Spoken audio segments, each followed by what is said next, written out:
Die wat op die Here vertrou, is so Sionsberg wat nie wankel nie, en altyd vas bly staan. Soos die berge Jerusalem aan alle kante beskerm, so beskerm die Here sy volk, nou en vir altyd. Amen.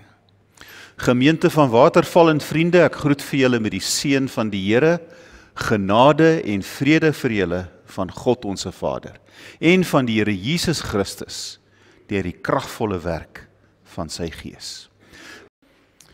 Gemeente van Waterval, baie welkom in die kerk vanoggend. Ek is bly om julle te sien.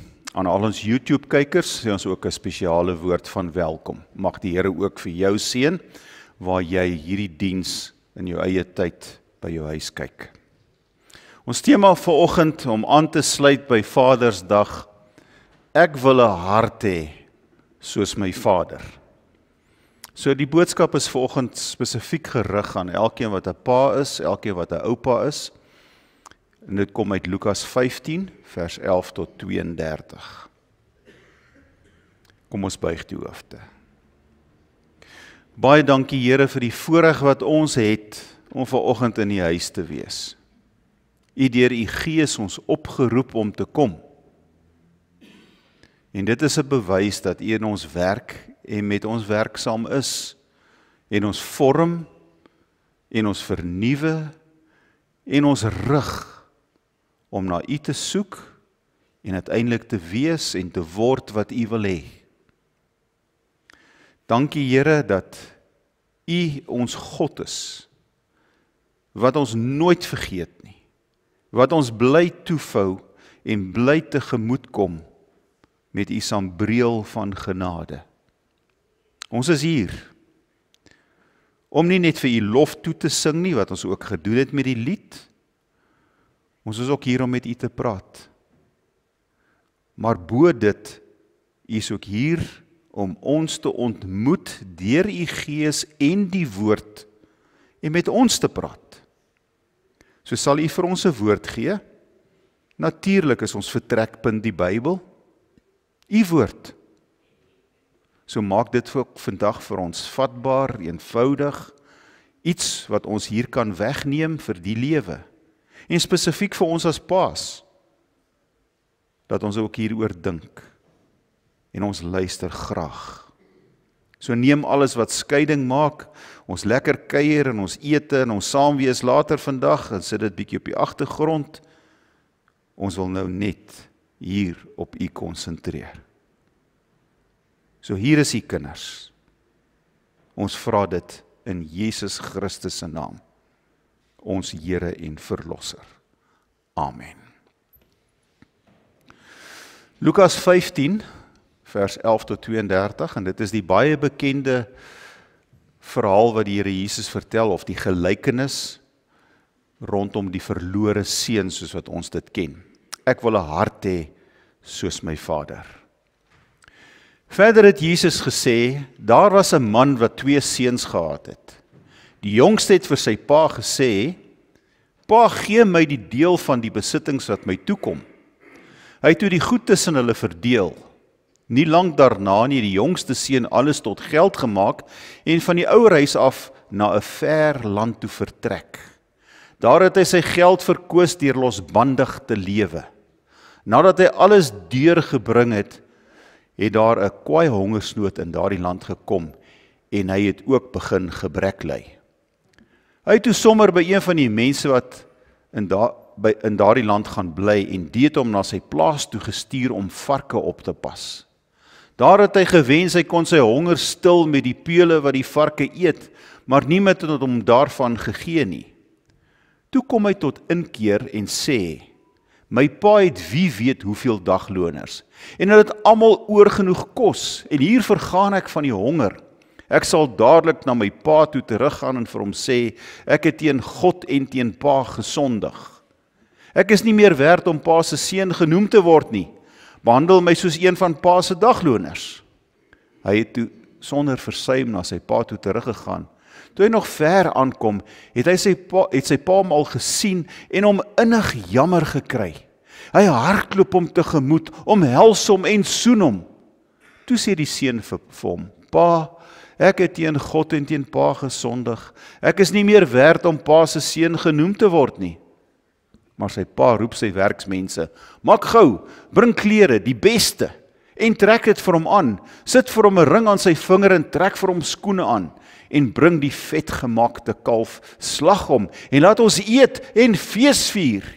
Hierdie seun van my was dood en hy lewe weer. Hy was verlore en ek het hom teruggekry. Toe het hulle begin feesvier. Sy oudste seun was nog in die veld. En toe hy terugkom en naby die huis was, hoor hy die musiek en die singery. Hy roep toe een van die bediendes nader en vra hom wat aan die gang is. Die bediende antwoord, u broer het gekom, en die pa het die vetgemaakte kalf geslag, omdat hy hom behoue en gesond teruggekry het. Toe die oudste seun kwaad geword en hy wou nie in die huis ingaan nie.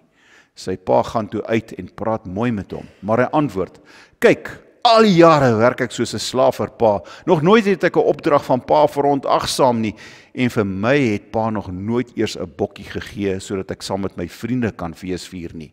Maar nou het hierdie seun van pa, wat pa se goed met prostituie deurgebring het, teruggekom, het pa vir hom die vetgemaakte kalf geslag.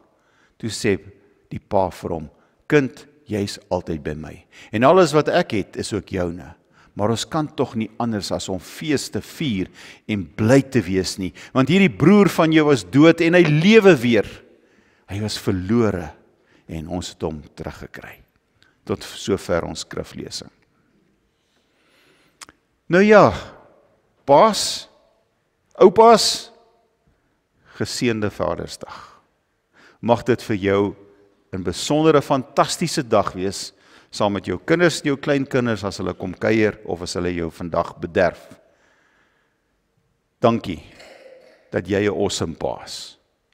So mag jy die dag geniet. Hoekom vier ons Vadersdag? Veral hier in die kerk. Dit is dalk 'n vraag wat ons mag vra, want dit is nou nie 'n amptelike Christelike vakansiedag of 'n iets wat ons moet vier nie, en tog doen ons dit hier vandag in Waterval. Hoekom doen ons dit? En ek het goeie redes waarom ek nou maar deelneem aan hierdie sekulêre dag wat die wêreld geskep het. Om net saam met julle as 'n pa te kan sê dankie Here vir die voorreg om 'n pa te kan wees en om 'n oupa te kan wees. Ek dink ouerskap is een van die wonderlikste voorregte wat ons kry. En ons kan maar met mekaar daaroor praat. Miskien moes ek en jy dalk hierdie preek van vanoggend 20 jaar terug, 40 jaar terug gehoor het.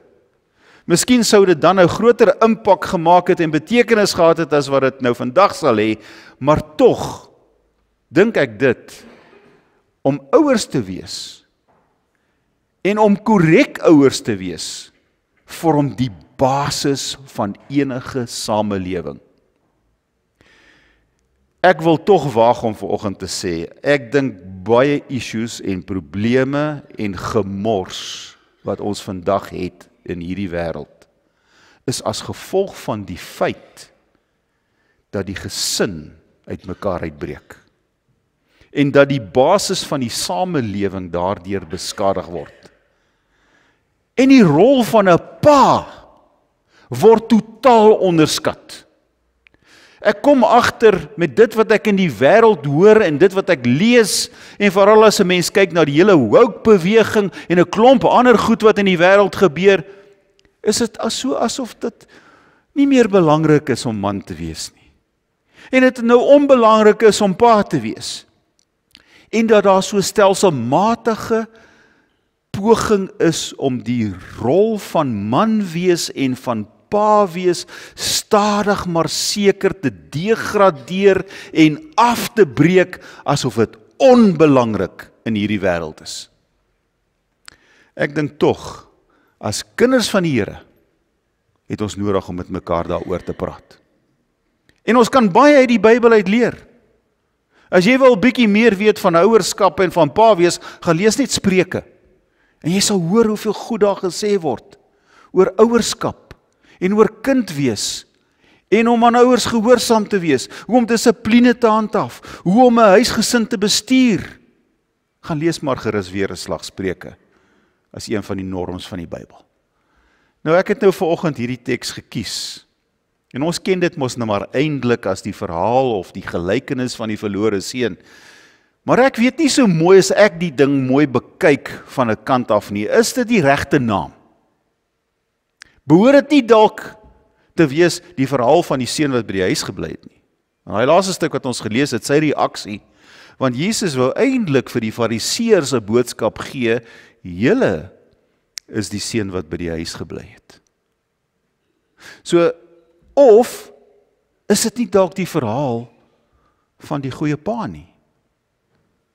En miskien moet ons vanoggend die klem eerder daar lê, dat die Vader, wat ons hier leer ken as 'n Vader met 'n hart. En miskien kan ek as 'n pa iets leer uit hierdie gelykenis uit oor pa wees vir my eie kinders en in die wêreld. So wat wil die Here Jesus vir ons hier leer? Nou ek het so 3 puntjies, alweer. Hierdie pa wag en hy verlang, hy hoop, hy kyk uit. Dit is so asof ons in hierdie verhaal die gevoel kry, dat hierdie pa het elke dag dalk daar op die stoep gaan staan of op 'n hoogtepuntjie gaan staan van sy plaas of in sy grond en hy het uitgekyk, jong, wanneer kom daai seun van my terug? Ek sien so uit, ek hoop so. 'n Seun wat die helfte van sy eiendom gekry het, van al sy bates, wat het verkwansel het, uitgemors het, nou ja, nou hoe sou ek en jy daaroor gevoel het? Miskien sou ons eerder gesê het, weet jy, dit is hoe my kind met my harde werk en met my bates wil werk, laat hy net wegbly. Ek hoop ek sien die ding nooit weer nie. En tog kom ons 'n paar dinge agter van hierdie pa. Hy gee nie op nie. Hierdie kind het teleurgestel. Hierdie kind het seer gemaak. Maar tog, hy kyk uit. Hy hoop. Ek hoop hierdie kind kom terug. Dalk het hy aanhou bid. En gehoop. En nooit opgehou bid vir hierdie kind nie. Hy het nooit opgehou lief hê nie. Ten spyte van wat hom aangedoen is as 'n ouer en wat natuurlik wat hy aan sy broer ook gedoen het. Hierdie pa se geduld met hierdie kind het nooit uitgehardloop nie. Ek dink dit sê nogal iets vir ons. My beweeg deur die jare in gemeentes het ek by baie huise al gekom. En daar word baie keer vir my baie hartseer verhale vertel van dinge tussen ouers en kinders. Waar ouers en kinders vir jare nie meer met mekaar praat nie. Waar ouers kinders afskryf. Waar kinders ouers afskryf. En niks met hulle te doen wil hê nie. Want my pa is dit en my ma is dit en jy weet hulle so en hulle sas en ek hoor maar die stories. En dan wonder 'n mens. Iets in hierdie verhaal vertel vir ons iets van God se hart. En dis die soort hart wat ek en jy se pa behoort hê. Dat ek nooit opgee met my kinders nie, al maak hulle my hoe seer, al stel hulle my hoe te leer, dat ek altyd vir hulle sou bid. Ek het jare terug 'n bandjie geluister van 'n Amerikaner wat tot bekering gekom het. Hy was 'n satanis. En hy sê my ma het vir my gebid vir 30, 40 jaar. Jy weet, en as 'n ou tannie bid, ek dink die Here luister, sê hy. So uiteindelik het ek gekraak van my ma se voortgesette volhardende gebed. So wanneer laat ek die hoop vaar op my kinders? Nooit nie. Nooit nie. Ek gee nie op nie. En al wil hulle nie met my praat nie, en al skeep hulle my af, en al wil hulle my nie meer ken nie, ek sal vir hulle bly bid. Want ek kan nie meer as dit doen nie. Ek kan nie vir hulle sê wat om te doen nie, maar ek kan vir hulle bid, en hulle lief hê, onvoorwaardelik lief hê. Want dis hoe God ons lief het. En nou kom hierdie seun terug. En wat sien ons? Hierdie pa het gekyk, gehoop. Sy gebede is verhoor. Hy sien hom op 'n afstand kom en hy hardloop hom tegemoet. Nou as jy nou in daai tyd geleef het en jy het nou 'n bietjie status gehad, want ons maak die afleiding hier dat hierdie pa dalk 'n paar rand in die bank gehad, né? Hy het 'n klompie bates gehad. So hy het dalk aansien gehad. Jy het status het hardloop nie. En jy hardloop nie agter mense aan nie, want dit pas nie by jou status nie. So hierdie pa het nie ge-worry wat mense sê nie, of wat mense dink nie, of wat die norm van die dag is nie. Hy hardloop hierdie kind van hom tegemoet. En hy soen hom. Hy omhels hom. En die mooie, is oor nie verwyte nie. Geen verwyte nie. Ja, jy het dit gedoen, jy het dit gesê, jy het my geld gemors, jy het my goed uitgeleef, saam met prostituie en goedkoop vrouens en drank en partytjies, jy's 'n gemors. Nee, geen verwyte nie. Oop arms. Onvoorwaardelike ouerliefde. Ons ken sulke mense. My skoonpa het baie vertel in 'n selgroep mense wat 'n kind het wat aan dwelms verslaaf is. Wat op en af is. Die ouers, hoeveel duisende rande spandeer, eintlik hulle aftreegeld amper uitgemors op hierdie kind, om hom te probeer help. Maar elke keer vat hulle hom terug. Elke keer help hulle maar weer. Want dit is wat ouerliefde is. Onvoorwaardelike vergifnis. Om op te tel. Te herstel. Is meer belangrik. En dink mooi daaroor. Is dit nie hoe God met jou en my werk nie? Hoeveel keer stel ek en jy nie die Here te leer nie? Het God ons ooit verwyd? God hou nie boek van die kwaad nie. Jesus Christus het betaal vir al my sonde.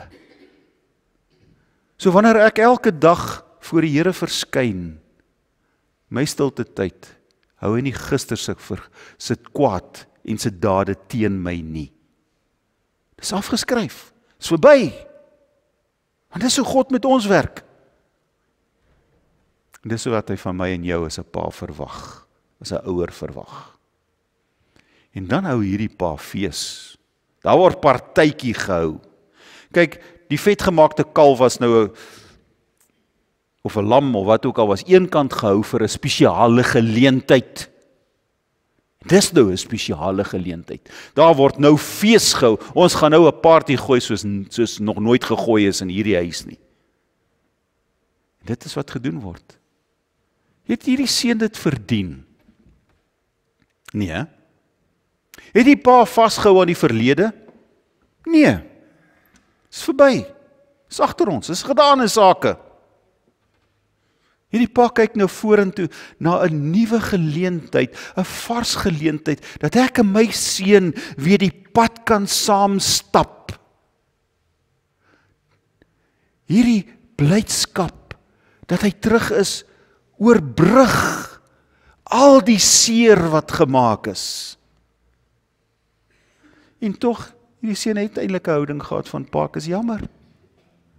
Ek sal maar saam met die slawe gaan bly. Dat ek net 'n bord kos elke dag kan kry en 'n dak oor my kop het. Nee, my kind. Dis nie hoe dit werk nie. Nie tweedehandse liefde vir jou nie. Eerstehandse liefde. Jy kry my beste. En geen koste word ons sien nie.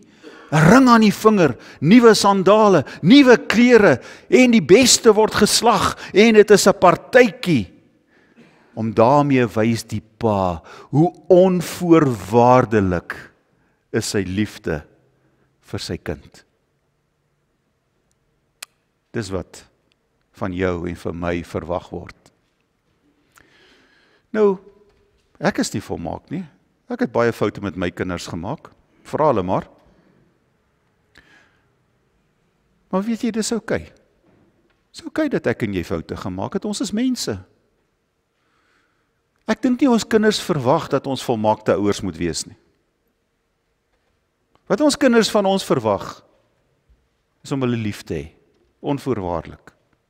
Wat hulle van ons vra, is ons tyd, Ons tyd en ons liefde. Dis die grootste geskenk wat ons vir kinders kan gee. Baie ouers maak die fout. Dit dink as hulle 'n paar R100 in die hand stop, maak alles reg. Tyd en liefde.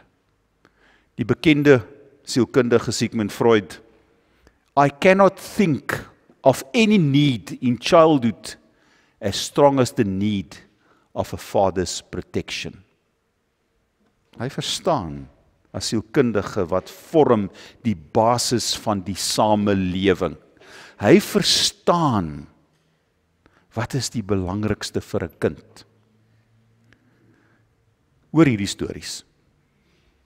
Daar sit daai seentjie op sy pa se skoot, eintlik het die foto nou die rekenaar, die laptop nou bietjie uitgesny daar. Hierdie seentjie vra vir sy pa, want sy pa is altyd besig. Altyd besig om te werk. Hy sê vir sy pa, pa, hoeveel geld verdien jy per uur? Hy sê, my kind, seker omtrent so R500 'n uur.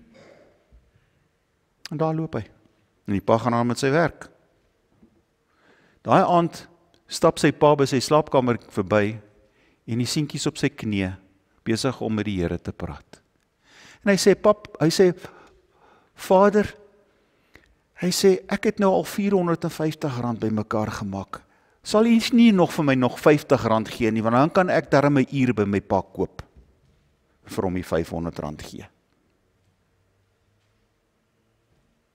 Koop ek 'n uur van my pa se tyd. Die intense behoefte om sy pa se tyd te hê. Dis nou maar 'n storie. Maar dit praat. In Amerika het hulle op 'n stadium vir die gevangenes gesê, dis Moedersdag, komende Sondag. Wie van julle wil graag 'n brief hier vir julle moeder skrywe? En daar word gesê, hulle het van elke gevangenes 'n brief gekry, gevangene gekry, vir sy ma, wat hulle dan nou sal pos.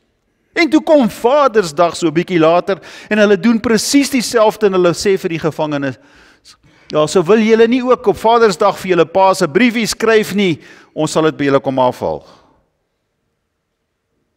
Hulle het nie een brief gekry nie.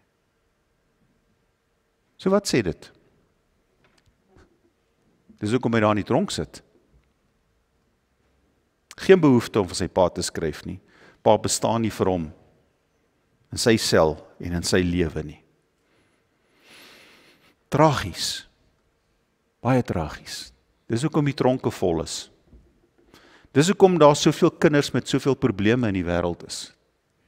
Ek is verbaas om te hoor hoeveel kinders op skool op antidepressante is, en op stresspilletjies, en angs het, en allerhande geestelike issues het, selfmoordpogings het. Hoeveel van ons kinders geen ontzag het vir enige reëls en regulasies, en vir geen niks nie. Henriette vertel my nou weer van 'n skool waar hulle die reël is, as ons jou vang met 'n vape toestel en jy gebruik dit, sal ons dit van jou af wegneem en vernietig. Dis ons skoolreëls. Hulle vang 'n kind wat in die klas vape. Dit word van hom weggeneem en vernietig. Daai goed is nie goedkoop nie, né? Die pa bel die hoof om te sê, wie gee julle die reg om dit te doen? Ek gaan julle dagvaar. Nou ja, dis hoe dit in die wêreld gaan, né? Nou, ons het nie tyd vir die kinders nie. Ons gee hulle geldjie, hou julle besig. Gaan maar in 'n restaurant vandag en kyk jy, dan sit hulle daar vir 2 jaar oud met 'n selfoontjie in die hand, want ons wil hom net besig hou, of haar net besig hou, om hulle bietjie uit ons hare uit te hou, dat ons net kan rustig eet. Ons praat ook mos nie meer met mekaar nie, dis nou net so terloops. Ek spot altyd, ek sê, kyk hoe sit hulle daar in die restaurant, pa, ma en die kinders elkeen met 'n selfoon in die hand. Hulle weet nie meer om te kommunikeer nie, sê ek, hulle stuur vir mekaar maar WhatsApps. En ons sit met 'n stikkende samelewing as gevolg hiervan. Dis tragies. Daarom gee vir jou kinders en jou kinders bietjie tyd. Dis die belangrikste ding wat jy ooit vir hulle kan gee. Dis wat hulle sal onthou. Tyd. Jouself. Dis nie altyd maklik, dis nie altyd lekker nie. Maar dis die beste ding wat ons vir ons kinders kan gee. En ek wil graag met hierdie volgende afsluit, want ek dink dit is vrek interessant en dat ons moet dit hoor as paas. Waarom is dit so belangrik dat ons vir ons kinders en ons kleinkinders tyd gee en liefde gee? Die goed wat ek hier sê is, dit kom uit navorsing uit. Dis nie ek wat so slim is nie. Om tyd te gee aan jou kinders en kleinkinders bou hulle selfbeeld. Hulle voel hulle behoort. Bou hulle selfbeeld. Hulle word groot as gesonde kinders, en gesonde volwassenes, wat die lewe kan aanpak en tegemoet gaan. Om vir hulle tyd te gee, pa, jy skep 'n model vir hulle van pa wees. En ek dink dis deel van die krisis vandag. Baie mans weet nie wat dit is om 'n pa te wees nie, want hy het self nie 'n pa gehad as 'n rolmodel nie. En die pa wat hy gehad het, het hy net vakansietye gesien, elke tweede vakansie, want glo my, gaan vra maar vir enige onderwyser. Hulle is deesdae te bang om te vra, is jou ouers nog getroud? Want dit is waarskynlik 70-80% van die kinders in die klas is in gebroke huise. So, die rolmodel is nie daar nie. Dit laat kinders veilig voel. As hulle weet hulle het 'n oop kanaal, my pa het altyd tyd vir my, dan deel hulle vreugde, hulle stres, hulle hartseer, hulle alles sal hulle deel. Want hulle voel veilig en gemaklik. Want hulle weet, pa is daar vir my. As jy tyd maak vir jou kinders, dan ontwikkel hulle beter, geestelik. Die navorsing sê, kinders uit gesonde huise, en waar paas aandag gee aan hulle kinders, is daai kinders baie beter om probleme op te los as ander kinders. Daai kinders se taalvermoëns is beter as kinders waar paas nie aanwesig is nie. Hulle sê daai kinders se wiskunde oor die algemeen is beter. Nee, ek wat so sê nie. Navorsing. Waar paas teenwoordig is, ken kinders grense. Want pa wys en pa leer. Hulle het ook baie meer selfdissipline. Hulle kan hulle self handhaaf en hulle kommunikasievermoëns is ook oor die algemeen beter. Waar paas teenwoordig is. Kan nog aangaan. Hoe anders leer ek vir my kind wat 'n pa moet wees? Met al my foutjies. Maar ek hoop, deur my tyd en my liefde, smeer daar iets aan hom af, of aan haar af, hoe om 'n ouer te wees, hoe 'n gesonde huwelik lyk. Interessant, né? Waar daar paas teenwoordig is in 'n huishouding, tyd en liefde gee, sê hulle, is daai kinders seksueel nie so vinnig aktief, soos in ander huise waar paas nie teenwoordig is nie. En glo my, ons het al kinders vandag wat op 9 en 10 jaar seksueel aktief is. Dis die lewe, sê hulle.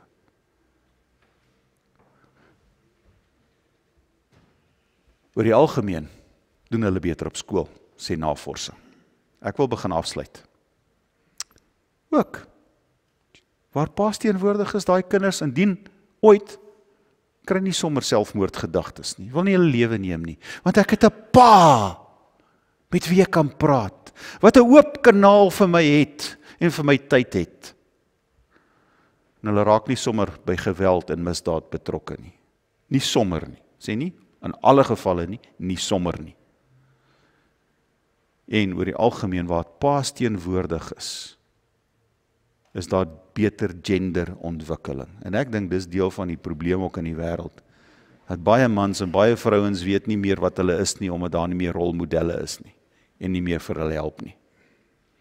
Daar's nog baie meer wat ek kan sê, maar ek dink dis genoeg. Die punt wat ek wil maak is, ons kan leer uit die Bybel uit, van wat 'n pa moet wees. Ek dink God, as Vader, het hierdie saad in ons geplant, van hoe om 'n pa te wees. Hierdie gelykenis wat ons gelees het, leer vir ons iets van 'n pa se hart. Wys ons hoe. So kom ons wees 'n pa, soos die Here wil hê. Geseënde Vadersdag, en mag jy nog steeds 'n goeie pa en oupa wees. En party van ons is oupa grootjies al. So mag jy 'n goeie pa wees. En in die besonder sê ek vir my pa, geseënde Vadersdag, Dad. En vir my skoonpa ook, geseënde Vadersdag. Ontvang die seën van die Here. Mag die genade van ons Here Jesus Christus met elkeen van ons wees. In die besonder vir ons paas en ons oupaas. Mag die goedheid van God julle oorweldig. Mag sy genade deur julle kom. Mag sy Gees julle lei. Mag Jesus Christus altyd die Heer en die Meester in julle lewe wees. Amen.